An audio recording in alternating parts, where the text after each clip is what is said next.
Welcome to Discover Barnstable, the official podcast of the town of Barnstable, a podcast where you can meet the people who steward the programs and services that connect us to our quality of life here in the town of Barnstable.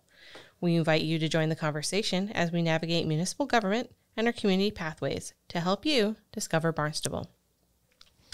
I'm Sarah Beal-Fletcher, and on this episode of Discover Barnstable, we are joined by Arts and Culture Coordinator, Melissa Chartrand. Melissa, thank you for joining us. Thank you for having me. Melissa has worked for the town of Barnstable since 2007. In her current position, she coordinates and contributes to an extensive array of town-managed arts and culture programs, including the HyArts Campus and the HyArts Shanty program and brand Arts Barnstable. She supports and promotes many arts-focused programs initiated by nonprofit cultural and business organizations. Her ongoing efforts to integrate arts and culture into the fabric of the community, in particular in the downtown HyArts Cultural District, has been vitally important to establish the area as an eclectic, diverse, and vibrant downtown. Melissa was instrumental in getting both HyArts and Barnstable villages recognized as state-designated cultural districts. Her ability to foster and maintain partnerships with creative individuals and organizations is key to the continued capacity building and harnessing the power of creativity for economic growth and community development for the town. Melissa, you do so many amazing and wonderful things that bring the arts to everyone here in our community. So thank you for that. That's where I want to start because I think it's amazing. Thank you so much. And it takes us, as you read, it takes a village to do that. It does. It's all about those collaborations and connections that make my job look so good. Right. So let's start with Arts Barnstable because that's the kind of encompassing thing. It's all 7 villages. It's cultural events, programming across the towns, and it also includes social media and a website where people can find out something that's going on in the town every single day, year round. Every single day. So yes, Arts Barnstable is our brand for all things arts and culture. And just as you say, we have 2 cultural districts, but we have 7 villages in the town of Barnstable, each with their own seaside charm and culture and history and such special gems. And so this was an effort to be able to share all the wonderful happenings all around town. We do our job, our best to curate content on the events calendar, but also want organizations, individuals, nonprofits, businesses, libraries, schools, everyone and anyone to list their event. They can go right on and list it and to tag us on our social media at Arts Barnstable. And that way we can share what everyone is doing. Wonderful. So artsbarnstable.com is basically the best resource for anything arts and culture, in the town of Barnstable. Events, programs, museums, theater. Yeah. There's different pages that list about the Shanty program, about the HyArts campus, about our walking trails, things you can do outdoors, other resources, and then the calendar that we post events and then we encourage others to. So yes, a really tremendous resource. Right. So if you're looking for something, that's what you want to look. You want to look artsbarnstable.com, Arts Barnstable on Instagram, Arts Barnstable on Facebook. Yes. That's where you're going to kind of be in the know, stay up to date on everything. One of the biggest projects and programs that you work on is the Shanty program here in the town of Barnstable, which since I've been here has grown amazingly. Like you're down at the harbor, you're next to town hall at the harbor overlook. How many shanties are there in total now? We have 12 shanties. Wow. They're very colorful, just as the artists themselves, their work, and their personalities. Great. And the shanties are, a late spring, early fall season, weekends in the late spring, early fall, and then weekdays and weekends through the summer. And they're like an artist, like kind of, I don't want to say incubator program, but almost like a way for an artist to kind of get their toes wet into like finding a place to sell what they're doing and kind of work and sell their wares at the same time, right? Absolutely. And I would say it started as an incubator program, meaning we give a really affordable rental rate. The artists rent them. They must be Cape Cod artists. And it gives them an opportunity to work and sell in these seaside studios. They can improve their business marketing and selling skills and then move on. And we have success stories every year of artists who get wholesale orders or commissions or go into their own location. So it's really exciting, or be represented by they're in an artist collective, as it were. It has grown from 7 artists at Bismore Park was the first location in 2005. And that first season, 11 artists participated. We now have between 85 and 100 that participate. Wow. The season does run May through October. We have spring, fall weekends, and then full weeks.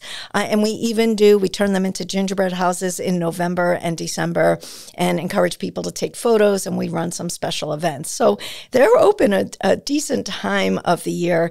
And from Hyannis Main Street, this is, of course, downtown Hyannis, we have this program. From Hyannis Main Street to the harbor is our walkway to the sea.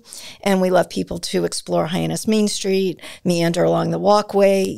We expanded the program to include 5 shanties at the harbor overlook.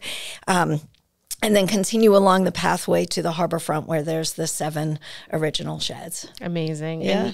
And you could go any day, any week of the year. I mean, when the season is open, and different artists. It's jewelers, it's photographers, it's painters, it's fiber arts. It's wood turning and glass work and folks that make things out of seaweed. And the list goes on. And even in those categories that you mentioned, Sarah, even within painting, the diversity within just that group is incredible. So we do encourage people to visit often. That's awesome.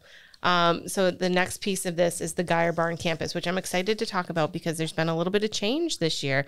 We are now partnering with the Cultural Center of, or is it the Cape Cod Cultural Center? The Cultural Center of Cape Cod is our programming partner. We are beyond thrilled to welcome them to the campus, where they are just transforming this whole collection of town-owned buildings. We have 46 and 50 Pearl that are artist workspaces, the garage studio, which is going to be a glass lamp working studio space, and for instruction, for workshops, for classes, and then the Geyer Barn, which is a community art space, but that all the offerings that they are going to be doing just to really have the space be active year round and welcome all ages and all backgrounds. It's wonderful. It's a wonderful, again, collaboration. We couldn't do it without our tremendous partners. That's awesome. What are some of the programming that people can, expect to see from the Cultural Center of Cape Cod at the Geyer Barn? Because it's a really unique and interesting space that can be, I've seen it as so many different things. I've seen it as a theater space. Yes. I've seen it as a gallery space. I've seen it as a dance space, as a yoga studio. I mean, you name it, that space has been all sorts of different things. So what are some of the things that people can expect to see there? Sure. I think everything that you mentioned is something to expect to see, and much more than that. I know that they're really getting everything in line at the moment. Everything you mentioned is taking place, including this will be the first time that we have what we call summer adventures for students in ages, or I should say grades 4 to 7, weekly summertime fun, which is something we've never had before. They've taken over, we're doing a guest residency program at 50 Pearl. And so we have our first resident of the year, and it's designed to bring in artists from other communities to help share with our community and bring their expertise and involvement with community engagement. So they will be working in those spaces, as well as you will see activities throughout the downtown Hyannis to involve the general public. That's awesome. Yeah. That's very cool. And the last project I want to talk about is everything we've talked about, I'm like, oh, it's my favorite. This is my favorite. But this is something I get to see and enjoy every day. It's the Artist Spotlight here at Town Hall. Every 6 to 8 weeks or so, we have new art in the hearing room and the Selectmen's Conference Room.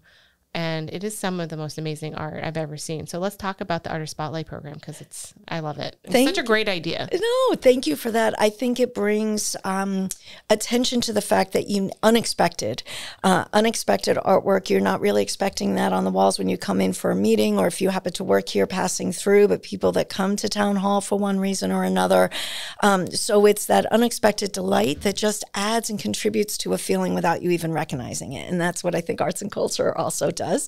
The artists that participate, some of them have never exhibited before. So for them, this is a tremendous opportunity for them to learn how. I mean, some have never even framed their work that I've dealt with, and they frame it and they have to figure out how to hang it. So it's a really learning moment for them.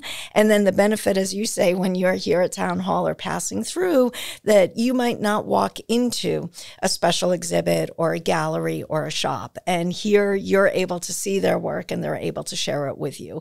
And we do like to rotate it every quarter give or take.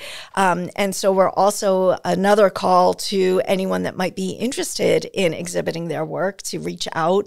We'd love to get them on the schedule. That's great. One of my favorite things is, I'm doing a lot of meetings at night, and, before the meeting starts, everyone's kind of sitting in the room, and you see someone just kind of walking around looking at the different, whether it's a painting or a photograph, and really taking it in, because it's like, you're waiting for a meeting to start. Maybe you got there a little earlier than you planned, and to know that art is there and you can kind of take a look at it, take your time looking at it. And I really enjoy it. Every time there's a new artist, I'm like, oh, what's the new art? What are we going to see now? So I also think those conversations, Sarah, that for the most part, everyone seems to enjoy or will speak to them. Why are they drawn to a certain image or not? And I think that I love those side conversations. Every so often there's artwork that people don't like, and those conversations are just as important. Yes, so I agree. I do like having it in this space. That's great. Thank you so much. Thank you. So we do have a bonus question this season. What is your favorite season? Oh my goodness. I think I have to go with fall, and winter being a close second. Really? And I would not have expected you to say winter. Winter is so beautiful here and so peaceful, and the wildlife you see. I love walking on the beach. My husband Tom and I go to Sunset all the time, year round, and it's just the most incredible that time of year. And it's more peaceful, and same with the fall. Just the colors and the smell of the air and the different flowers and the pace is so different than summertime. Awesome. Melissa, thank you so much. Thank you so much. Thank you for spending time with us and listening to Discover Barnstable, the official podcast of the town of Barnstable. We hope you found a new understanding of how your municipal government works for you and our community. Be sure to drop us a line at podcast@town.barnstable.ma.us and let us know what you would like to learn next. Until next time, go Discover Barnstable.